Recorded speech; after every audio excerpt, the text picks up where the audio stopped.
Assalamualaikum. I'm back with my new topic, that is formula auditing. Now come to Excel sheet. जी, अब हम अपना topic start करते हैं। सबसे पहले हम जाएंगे फॉर्मूलाज टैब पर, click on this, then go to formula auditing. Formula auditing के अंदर हमारे पास मौजूद है trace precedents, trace dependents, remove arrows, show formulas, error checking, evaluate formula and watch window. इस ग्रुप के अंदर बेसिकली जब हम अपनी शीट एक्सेल पे तैयार कर लेते हैं तो उसके अंदर मौजूद जितने भी फॉर्मूलाज होते हैं उनको किस तरह से चेक किया जा सकता है, उनके रेफरेंसेस कैसे चेक किए जा सकते हैं। तो हम वन बाय वन इसको स्टार्ट करते हैं और फिर देखते हैं कि इसमें और क्या क्या चीज़ें और डिटेल मौजूद है। अगर आपको मेरी वीडियो पसंद आ रही है तो please like subscribe my channel और बेल आइकन पे क्लिक करना मत भूलिएगा। सबसे पहले स्टार्ट करते हैं ट्रेस प्रेसिडेंट। ट्रेस प्रेसिडेंट्स का मतलब होता है कि आप जिस एक्टिव सेल पे क्लिक कर रहे हैं उसके अंदर जो फॉर्मूला मौजूद है, ठीक है, मतलब यह जो वैल्यू आपके पास इस सेल के अंदर मौजूद है उसके रेफरेंसेस कहाँ पर हैं या उसकी सोर्स कहाँ है। इस वक्त इस सेल में मेरे पास 400 अमाउंट लिखा हुआ है, तो ये अमाउंट मेरे पास कहाँ से आया या ये वैल्यू जो है वो मेरे पास कहाँ से आई है। तो इसको अगर मुझे चेक करना है तो मैं सिंपली ट्रेस प्रेसिडेंट पे क्लिक करूंगी। ये जो यहाँ पे आपको पॉइंट नजर आ रहे हैं दो, ये दोनों इस सेल को बनाने के लिए इन्वॉल्व हैं, यानी इस सेल की क्रिएशन में ये दोनों इन्वॉल्व हैं वैल्यूज। इसी तरीके से अगर मैं एक और सेल को चेक करती हूँ तो मैं यहाँ पे दोबारा क्लिक करती हूँ तो देखें सेम वही एरो मुझे शो कर रहा है। इसका मतलब है कि ये बता रहा है कि इस सेल में जो मौजूद वैल्यूज हैं इसकी सोर्स कहाँ से है, क्या है इसकी सोर्स सेल। इसके सोर्स सेल हैं क्वांटिटी एंड यूनिट प्राइस। अच्छा, अब हम आ जाते हैं यहाँ पर। अगर मैं ए पे क्लिक करती हूँ तो ए पे अगर मैं ट्रेस प्रेसिडेंट करती हूँ तो ये मुझे बता रहा है कि ये कहाँ से आया है। यहाँ पर मैंने इस जगह से इसको कॉपी किया है, कॉपी भी नहीं किया, इस पे फॉर्मूला यूज हुआ हुआ है। यहाँ पे देखें, यहाँ पे ये फॉर्मूला यूज किया था हमने इस टेक्स्ट को कॉपी करने के लिए सेल के थ्रू, ठीक है। तो यहाँ पे बेसिकली वो ये बता रहा है कि ये इस टेबल के अंदर जो डाटा है वो आपका इस जगह से आया है या इस टेबल से आया हुआ है। इसी तरीके से अब आपको समझ में आ गया होगा कि ट्रेस प्रेसिडेंट्स किसे कहते हैं। अब इसके बाद हम देखते हैं कि ट्रेस डिपेंडेंट क्या होता है। अगर इसी सेल के को हम चेक कर लेते हैं ताकि आपको और ज़्यादा अच्छे तरीके से समझ में आ जाए। यानी ट्रेस डिपेंडेंट्स का मतलब होता है कि आपने ट्रेस करना है इस सेल के डिपेंडेंट्स को, यानी ये वैल्यूज फर्दर कहाँ यूज हुई हैं, कौन से फार्मूलाज में यूज हुई हैं। तो मैं जब इस सेल पे क्लिक करूंगी और ट्रेस डिपेंडेंट्स को चेक करूंगी तो एरो अब उस साइड पे जा रहा है। पहले एरो जब हमने प्रेसिडेंट्स के लिए लिया था तो एरो इस साइड पर आ रहा था क्योंकि ये बता रहा था कि ये वैल्यूज इस सेल के लिए यूज हुई हैं और फिर ये वैल्यू फर्दर किस सेल के लिए यूज हुई उसके लिए हम ट्रेस डिपेंडेंट पर क्लिक करते हैं। तो आप ये देख सकते हैं कि यहाँ पर अगर मैं इसे थोड़ा सा ऊपर कर लेती हूँ, आप ये देख सकते हैं कि यहाँ से इस सेल के अंदर जा रही है ये वैल्यू, फिर इसी सेल से यहाँ पे भी यूज हुई है ये, ठीक है। और इसके अलावा यही वैल्यू कहाँ यूज हो रही है, इस अमाउंट में भी यूज हो रही है, ठीक है। तो यानी ये वैल्यू मेरे पास इस पूरी शीट के अंदर कहाँ कहाँ यूज हुई है वो उसने बता दिया। तो अब आपको समझ में आ गया होगा कि ट्रेस प्रेसिडेंट्स और ट्रेस डिपेंडेंट्स का क्या पर्पज है। जी, अब अगर हमें इन एरोज को रिमूव करना है तो हम रिमूव एरोज पे जाएंगे, click on this button, then choose which one you want to remove. Remove precedent arrows, remove dependent arrows. तो मैं इस पे क्लिक कर देती हूँ प्रेसिडेंट पे, ठीक है, और यहाँ पे ये एरो आपको शो हो रहा है, सही है। अच्छा, मैं अभी इसको कम्प्लीटली रिमूव कर देती हूँ। अच्छा, अब हम ये जो हमारे पास सेल मौजूद हैं इनसे चेक करते हैं वैल्यूज को। ट्रेस प्रेसिडेंट यानी इस सेल की वैल्यूज कहाँ से आ रही है, इस सेल से आ रही है, इस सेल से आ रही है, ठीक है, इस बॉक्स से आ रही है। और इसके अलावा इस यहाँ से आ रही है, यानी 1 2 3 4 5 इसके जो है वो सोर्सेज हैं जहाँ से जिनके मिलने से ये वैल्यू क्रिएट हुई है। ठीक है, इसी तरीके से मैं इसे रिमूव कर देती हूँ। अब मैं देखते हैं कि इस सेल का डिपेंडेंट कौन है। तो उसने क्या कहा आपको, the trace dependents command found no formulas that refer to the active cell. यानी इसका मतलब है कि किसी भी फर्दर ये फॉर्मूला या ये वैल्यू जो है वो फर्दर पूरी शीट में कहीं भी यूज नहीं हो रही है। ठीक है, तो उम्मीद है कि आपको ये तीनों चीजें अच्छे तरीके से समझ में आ गई होंगी। अब आ जाते हैं शो फार्मूला, यानी आपकी इस पूरी वर्कशीट पे जहां जहां फार्मूलाज यूज हुए होंगे वो ये शो कर देगा, शो फार्मूलाज। अब आप ये देख सकते हैं कि यहाँ से, तो ये देखें यहाँ पे ये सारे फार्मूलाज यूज हुए हुए थे। फिर ये यहाँ पे जो ये फार्मूलाज यूज हुए हुए हैं, इसके अलावा शीट पे आप ऊपर देख सकते हैं यहाँ पे जो ये सारे फार्मूलाज यूज हुए थे, ये देखें ये यहाँ पे सब जगह पे फार्मूलाज यूज हुए हैं। और इस तरीके से अगर मैं इसे जूम आउट कर दूं तो आपको ज़्यादा बेहतर समझ में आएगा। ये देख सकते हैं आप जहाँ जहाँ फार्मूलाज यूज हुए थे इसने सब जगह पर फार्मूलाज को शो कर दिया है। ठीक है, तो इस तरीके से जो है वो आप अपने फार्मूलाज चेक कर सकते हैं कि कहीं कोई ऐसा सेल तो नहीं रह गया, मिस तो नहीं हो गया जहाँ पे आपने फार्मूला ना लिखा हो और डायरेक्ट वैल्यू डाल दी हो। उस वक्त भी आप ये ऑप्शन जो है वो यूज कर सकते हैं चेक करने के लिए। जिस तरह से आप देख सकते हैं कि इस वाले कॉलम में यहाँ पर 10 तक तो फॉर्मूला यूज हुआ है और उसके बाद विदाउट फार्मूला वैल्यूज लिखी गई हैं। ठीक है, तो आपको जब आप शो फार्मूला को ख़त्म करते हैं तो तब आपको ये नहीं पता चल रहा, लेकिन जैसे ही शो फार्मूला करते हैं आपको ये चीज़ें जो हैं वो पता चलनी शुरू हो जाएंगी कि आपकी शीट के फार्मूलाज हैं कहाँ कहाँ यूज़ हुए हैं और कहाँ यूज़ नहीं हुए हैं। ठीक है, अच्छा इसके अलावा अगर मैं शो फार्मूला ख़त्म कर देती हूँ, now come to error checking. अगर मुझे इस पूरी शीट पे अपने फार्मूलाज का एरर चेक करना है तो इसमें भी एक यहाँ पे बटन बना हुआ है, आप इसे एरर चेकिंग बटन है, इसे क्लिक करें। यहाँ पे आपको वो दो ऑप्शन दे रहा है, एक वो कह रहा है कि एरर चेकिंग है और एक है ट्रेस एरर। ठीक है, ट्रेस एरर जो है वो कोई जो भी एक्टिव सेल जिसमें आपको लगता है कि यहाँ एरर आ रहा है और वो ये सिंबल देता है आपको। ठीक है, तो ये उसको ट्रेस करके आपको बताएगा। अभी इस वक्त मेरे पास किसी भी सेल में ये ट्राइंगल नहीं बना हुआ, एक्सक्लेमेशन ट्राइंगल कहीं भी नहीं बना हुआ, तो उसका मतलब है कि ये एरर ट्रेस नहीं कर सकता इस वक्त।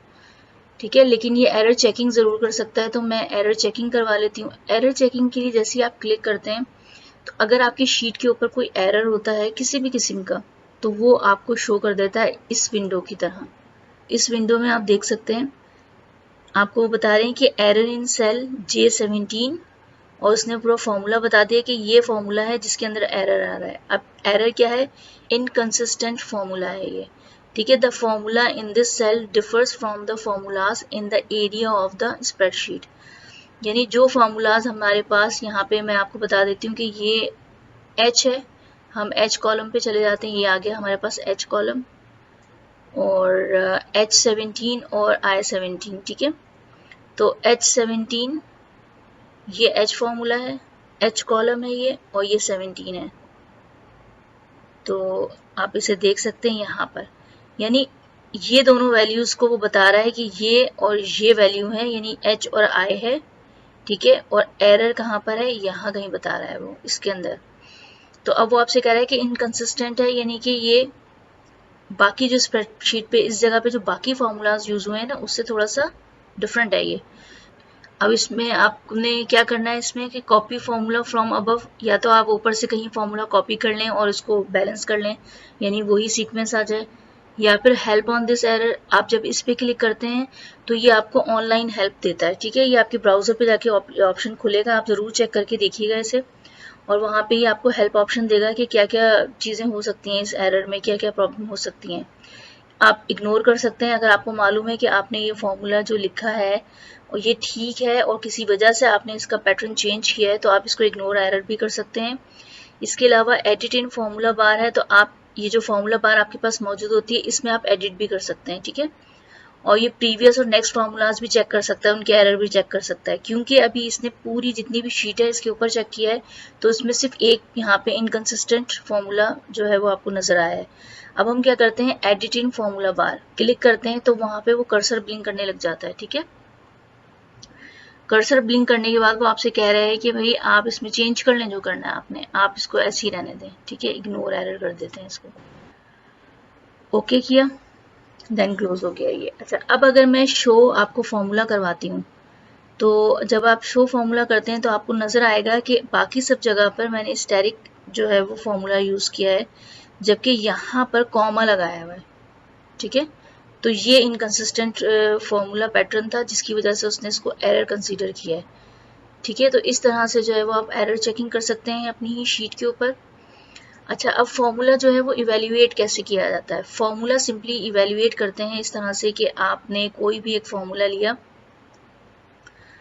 आप इस शीट पे यहाँ पर ये वाला फॉर्मूला ले लें। ठीक है, और आपने क्लिक किया इवेल्युएट फॉर्मूला पे। जब आप इवेल्युएट फॉर्मूला पे क्लिक करते हैं तो ये आपको बता रहा है, रेफरेंस दे रहा है कि आपकी शीट का नाम क्या है, लेक्चर 4 फॉर्मूलाज।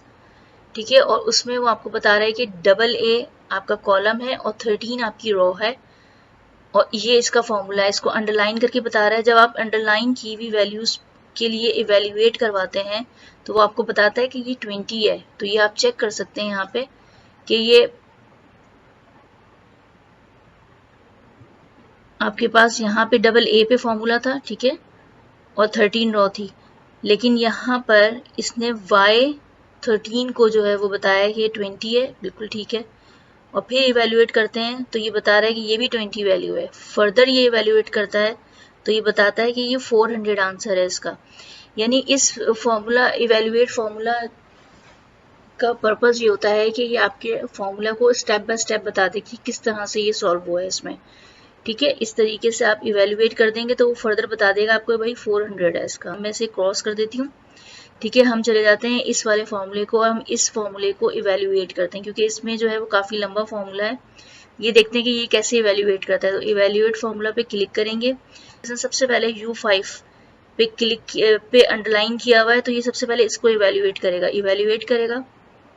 ठीक है, फिर ये U8 को इवेल्युएट करेगा। ये सबको वैल्यूज चेंज करता जा रहा है, फिर इवेल्युएट करेगा और ये इसने इसको इस तरीके से इवेल्युएट किया है। ठीक है, यानी यहाँ पे आप देखें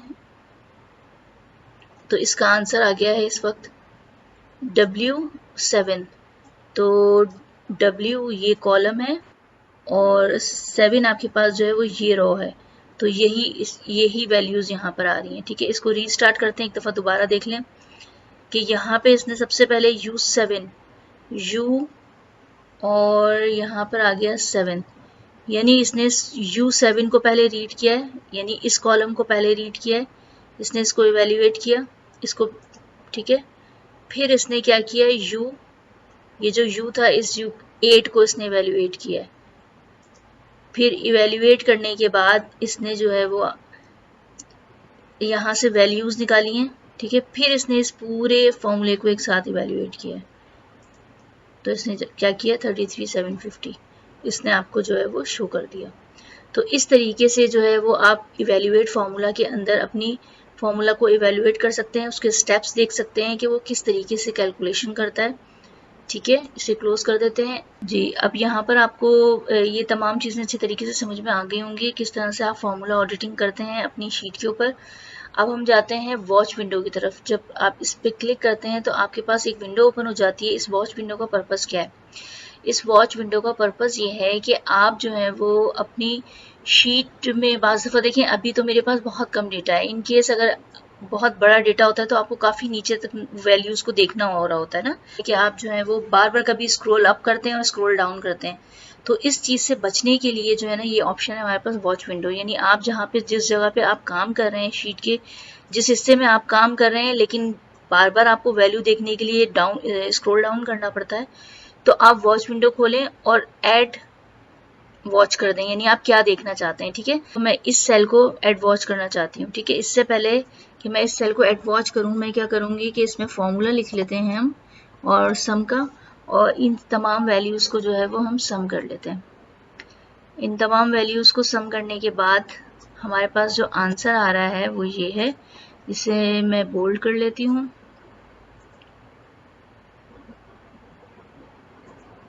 की वैल्यू को साइज भी इसका बढ़ा देते हैं हम और सेंटर कर देते हैं, ठीक है। तो अच्छा, अब उसके बाद जो है वो मैं चाह रही हूँ कि मैं इससे ऐड वॉच करूँ, क्योंकि मुझे काम ऊपर वाले हिस्से में करना है इसके। तो ऐड वॉच किया। ऐड वॉच करने के बाद उसने आपको पूरा रेफरेंस दे दिया कि ये शीट है और इस शीट का ये रेफरेंस है, इसको ऐड कर दिया। अब ये वाली वैल्यू मुझे ऊपर नज़र आ रही है, ठीक है। अब मैं अपनी शीट पे ऊपर जाऊंगी, जब मैं स्क्रॉल अप करती हूँ तो ये विंडो मेरे साथ साथ रहेगी, ठीक है। अब जो भी चेंज मैं यहाँ पे क्रिएट करती हूँ ऑटोमेटिकली इस सम में मौजूद होता चला जाएगा, ठीक है। इन केस अगर फर्ज करें कि मेरे पास क्वांटिटी जो है वो बढ़ जाती है, वैल्यू मेरे पास 200 क्वांटिटी हो जाती है, अमाउंट में फ़र्क आएगा, ठीक है, 4000, और यहाँ पे भी अमाउंट में फ़र्क आया। तो मुझे अब स्क्रॉल डाउन करके नीचे देखने की ज़रूरत नहीं है कि वहाँ पे क्या डिफरेंस आया। इसी तरीके से अगर इन केस में यहाँ पे और कोई चेंज करती हूँ, ठीक है, 34 या 340 कर देते हैं, एंटर करते हैं, तो यहाँ पे वैल्यू में फ़र्क आया, यहाँ पे भी वैल्यू में ऑटोमेटिकली फ़र्क जनरेट हो जाएगा। अगर आप चाहते हैं कि ऐड वॉच में कोई और सेल भी ऐड कर लें, तो अभी क्योंकि यहाँ पे मैंने जो सिलेक्शन थी इसने उसी को ऐड कर दिया, तो आप इसे कैंसिल कर दें। अगर इन केस अगर आप यहाँ का भी कोई सेल चाहते हैं तो भी वो ऐड वॉच में आ जाएगा। यहाँ पे इसका सेल का रेफरेंस देखिए, इसने ऐड वॉच कर दिया। तो सिंपल सा वर्क है इसका, और लेकिन बहुत ये काम की चीज़ें हैं। और अब हम इसको बंद करते हैं। अब हम आते हैं एक नई चीज़ की तरफ। एक चीज़ ये थी कि अभी तक तो हम जितना भी काम कर रहे थे वो एक ही शीट के ऊपर रहकर कर रहे थे। समटाइम ऐसा भी होता है कि आपको एक शीट का डेटा जो है वो दूसरी शीट पे भी चाहिए होता है, जिसके लिए एक फॉर्मूला यूज़ होता है। यहाँ पे शीट 1 है, और शीट 1 में यहाँ पर मैं चाहती हूँ कि मैं अमाउंट जो है वो कॉपी करूँ अपनी प्रीवियस शीट में से, ठीक है। यहाँ पे मैं क्लिक करूँगी और फॉर्मूला लगाऊंगी इज इक्वल्स टू का। जिस भी शीट पर आपको, जिस शीट से आपको वो फॉर्मूला या आपको वो डेटा चाहिए होगा, आप उस शीट पे क्लिक करेंगे, ठीक है। और कौन सा डेटा आपको चाहिए आप उस पर क्लिक करेंगे, then click scroll down and enter. तो आपने देखा कि एज इट इज़ पूरा का पूरा डेटा जो है वो यहाँ पे ट्रांसफ़र हो गया, ठीक है। अब इन केस यहाँ पे आपको पता है कि 625 है, मैं शीट 1 पे जाती हूँ, यानी जो प्रीवियस शीट है मेरी, और यहाँ जाके अगर मैं क्वांटिटी को ज़रा सा भी चेंज करती हूँ तो यहाँ की फॉर्मूले की चेंजेस आ रही हैं। 750 हो गया, शीट 1 पे भी 750 हो गया। तो ये पर्पज़ होता है एक शीट से दूसरी शीट पे फॉर्मूला के थ्रू डेटा ट्रांसफ़र करने का। ये फ़ायदा होता है कि आप जब एक शीट पे चेंज करते हैं तो वो बाकी तमाम शीट्स पे उसकी चेंजेस को शो कर देता है, ठीक है। आपको ये तो आप समझ में आ गया होगा कि ये किस तरीके से हुआ है, ठीक है। अच्छा, अब अगर हम इसका फॉर्मूला पे थोड़ा सा ध्यान दें तो यहाँ पे फॉर्मूला लिखा हुआ है is equals to apostrophe is equals to apostrophe lecture 4 formulas, then apostrophe, फिर साइन ऑफ एक्सक्लेमेशन है यहाँ पे, ठीक है, और उसके बाद J13 और रेंज दे दिए इसने J22। तो यहाँ पर जो आपके पास शो हो रहा है एपोस्ट्रॉफी, और यहाँ पर ये शीट का फॉर्मूला वो है, आपके पास नाम है जिस शीट से आपने कॉपी किया डेटा। तो बेसिकली एपोस्ट्रॉफी जो होती है उसका पर्पस ये होता है कि वो आपके जो भी एपोस्ट्रॉफी के अंदर आता है उसको एज अ टेक्स्ट कंसीडर करता हुआ ना, टेक्स्ट कंसीडर करता है, ठीक है। वो उसका फॉर्मूले का पार्ट नहीं होता, लेकिन वो सिर्फ रेफरेंस के तौर पे यूज़ होता है। इसी तरीके से यहाँ पे एक्सक्लेमेशन साइन जो है ये रेफरेंस बता रहा होता है आपके सेल का, यानी ये आपको एक्सप्लेनेशन साइन दे रहा है और आपको बता रहा है कि रेफरेंस कहाँ से आया है, ये इन सेल से आया है इस शीट के ऊपर, ठीक है। यानी ये रेफरेंस है और इस शीट से आया है ये, ठीक है। अच्छा, अब आप देख सकते हैं कि यहाँ पे 750 और यहाँ पे, अच्छा, अब अगर हम अब मेरे पास सिर्फ ये डेटा है, ठीक है। इस डेटा के ऊपर अगर मैं अपना फॉर्मूला ऑडिट वाले ऑप्शंस को अप्लाई करती हूँ तो देखें क्या चेंज आता है। 750 पे मैंने क्लिक किया और मैं क्लिक करती हूँ ट्रेस प्रेसिडेंट्स पे, यानी इस वैल्यू को कहाँ से लिया गया है। अब देखा आपने इसने क्या दिया है, अब इसने आपको बताया कि ये किसी दूसरी शीट का है, वो शीट का रेफरेंस तो नहीं दे रहा, लेकिन वो बता रहा है कि किसी दूसरी शीट से आया है ये डेटा, ठीक है। वो फर्दर और कोई इन्फॉर्मेशन आपको नहीं देगा। यानी आपको ये बता रहा है कि ये डेटा जो है वो शीट से आया है। इसी तरीके से जब ट्रेस प्रेसिडेंट दोबारा करते हैं वो यही बता रहा है कि ये डेटा भी दूसरी शीट से आया है। इसी तरीके से अगर हम इसी सेल को क्लिक करके मैं ट्रेस डिपेंडेंट करती हूँ, डिपेंडेंट्स, तो ये इसके डिपेंडेंट कौन है, इसने यहाँ पे मुझे एक मैसेज दिया, the trace dependent command found no formulas that refer to the active cell. इसका मतलब है कि ये जो वैल्यू है ये कहीं और इस शीट पे यूज नहीं हो रही है। ठीक है, अब मैं इसे रिमूव कर देती हूँ। अगर मैं शो फॉर्मूला करती हूँ तो ये इस वक्त शो फॉर्मूला करके आपको बता देगा कि फॉर्मूला यहाँ पर ये है। ठीक है, ये फॉर्मूला यूज हुआ है। अच्छा, इसके अलावा यहाँ पे एरर चेकिंग चेक कर सकते हैं आप। उसने बता दिया कि यहाँ पे एरर चेकिंग कंप्लीट है, कोई भी नहीं है, एंड इंटायर शीट पे उसने चेक कर लिया, ओके कर दिया आपने। इवेल्युएट कर सकते हैं अपनी वैल्यूज को। अब देखें इवेल्युएशन किस तरह से बता रहा है वो। उसने आपको पूरा फॉर्मूला रीड किया, उसने इवेल्युएट किया है आपको। ठीक है, यही वैल्यू यहाँ पे भी आ रही है। अच्छा, इसके अलावा रीस्टार्ट करते हैं, ये पूरी शीट को इवेल्युएट कर रहा है आपकी। सही है, एक साथ इसने इवेल्युएट कर दिया।